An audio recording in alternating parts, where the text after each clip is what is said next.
When you get to do something really special, it's easy to feel like that's supposed to come with some big realization.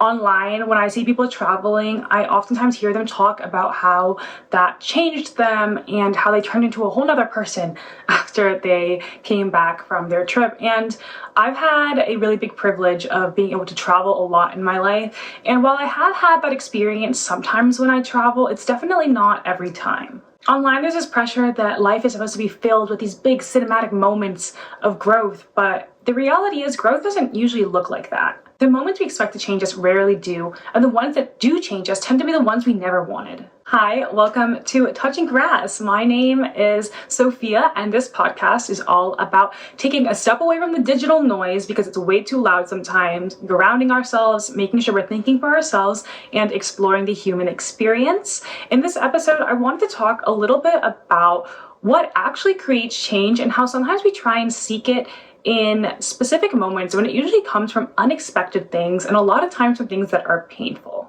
I was lucky enough to have just came back from a trip to Argentina.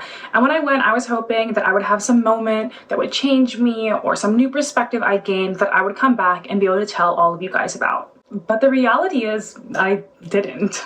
I got to go to the Iguazú waterfalls, which are one of the 7 world wonders.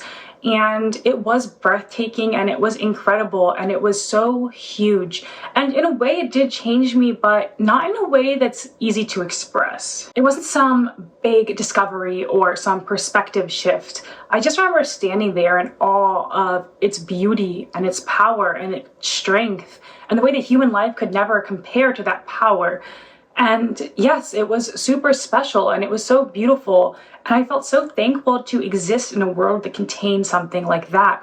And just knowing that something like that existed in this world was enough. Those beautiful moments that we get to experience during travel, they do add to us, but it's more like a puzzle where you are adding pieces to the puzzle, but it's not changing the entire picture. Sometimes we expect these moments to reshape us when it's really just giving us something new to hold, a new memory, something special that happened to us and that we were thankful that we got to experience. Because the reality is that the greatest growth usually doesn't come from these special moments, but it comes from the moments that were unexpected and oftentimes some of the most painful experiences that you'll end up going through. Because growth comes from the biggest extremes and the strongest emotions.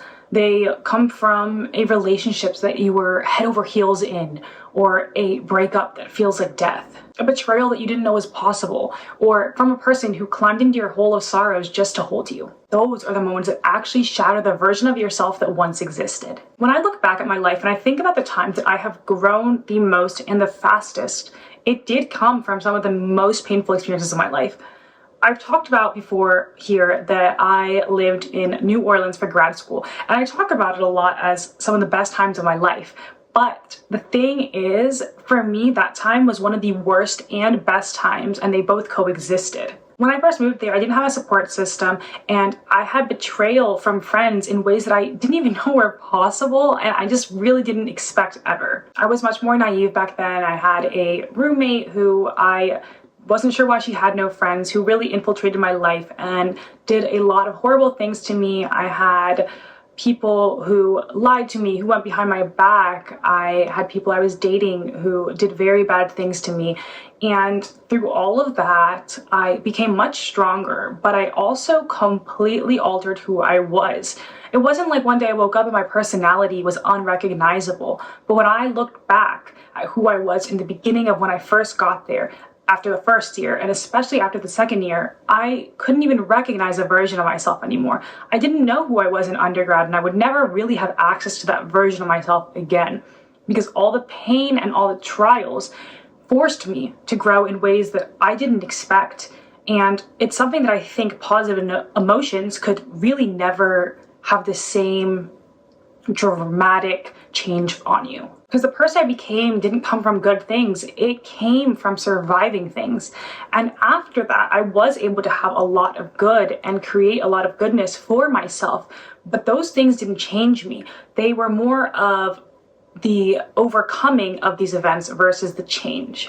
For something to truly change us, it has to shatter who we are. It has to shatter that past version so that a new form will take place. It either shatters us, or it chips pieces off of us, or it reshapes us. Experiences can add to us, but the big moments that truly alter who we are and our own existence, those have to come from extremes. We shatter when something so extreme happens to us that we can no longer contain the version of ourselves we once were. We chip when we go through events that change our perspectives, or it challenges a truth that we once held. And then we replace that with new perspectives. And we can reshape after a loss that changes who we are and how we have to go about life. Things in our life that make us grow and change can come from so many things.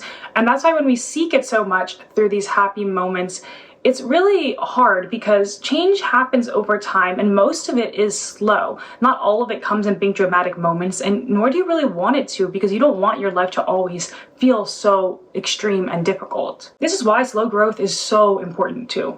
Because sometimes we expect these big moments to change us, but most growth is just slow and subtle, and you don't even notice it until you look back and realize how far you've come and how different of a person you are now. In our life experiences, we learn a lot and we meet a lot of new people, and this all adds to us and changes us. And all of this knowledge and perspective just adds on to us until that old version of ourselves is completely covered up. And that's where you start to really be able to notice that growth from everything that you've added to yourself.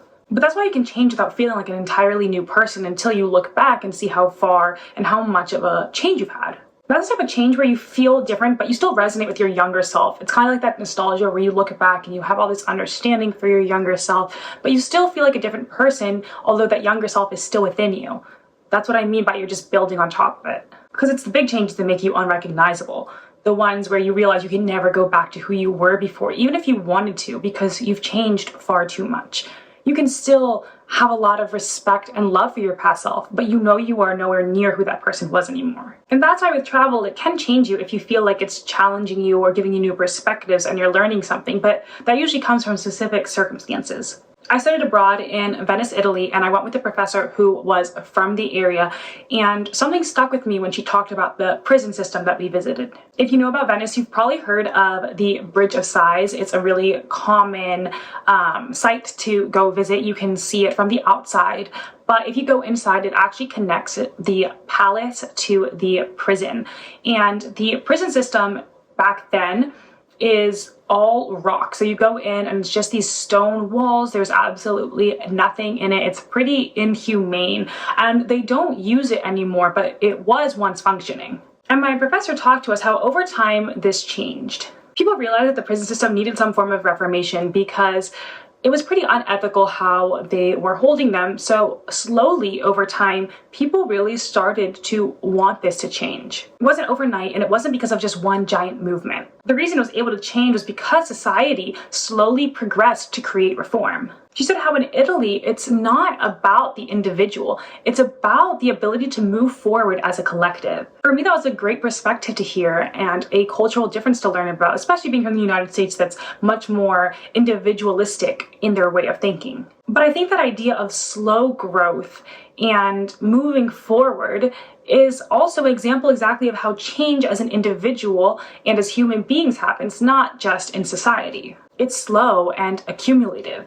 Sometimes we do have a moment of breakthrough, but it's mostly shaped by the people around us and the experiences that chip away at us piece by piece until we are willing to grow and change because of it. As I said, most of life isn't extreme. It's a slow growth that you don't notice till you look back at it. And for me, while not extreme, this moment in Venice, along with so many of the other things that my professor told me about, helped change my perspective and gain cultural knowledge that allowed me to change the way that I see the world and the way that I think, and therefore it changed who I am.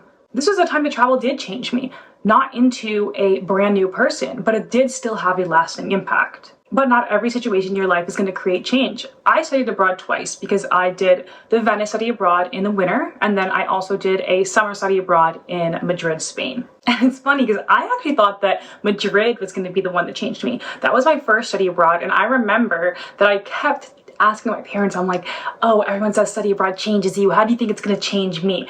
I was so convinced that I was going to have all these moments and all these perspective changes, and all of a sudden I'd come back brand new. But the reality is, I went expecting to be changed, and the only thing I came back with was being better at navigating public transportation. It wasn't that I didn't learn anything. I learned a lot of history, and as someone who studied art, I loved learning and seeing all the museums, but these big perspective changes weren't there. Especially being Latina, I think Spanish culture already has similarities, so it wasn't this big eye-opening thing for me. And it made me realize that you can have a great and amazing experience without feeling bad that it wasn't life-altering. Both of my study abroad exchanges mattered, and it wasn't about one being more important than the other. I still look back with fond memories about both.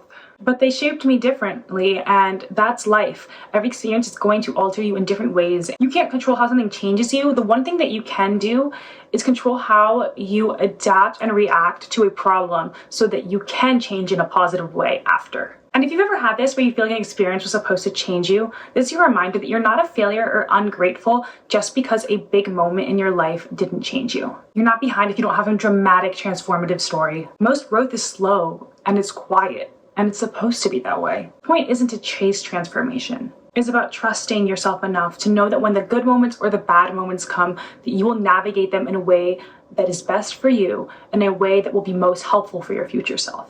And the biggest changes, the one that alter your very being, they usually come from the things you never asked for. They come from the hard parts, and it's up to you to navigate them in a way that changes you for the better.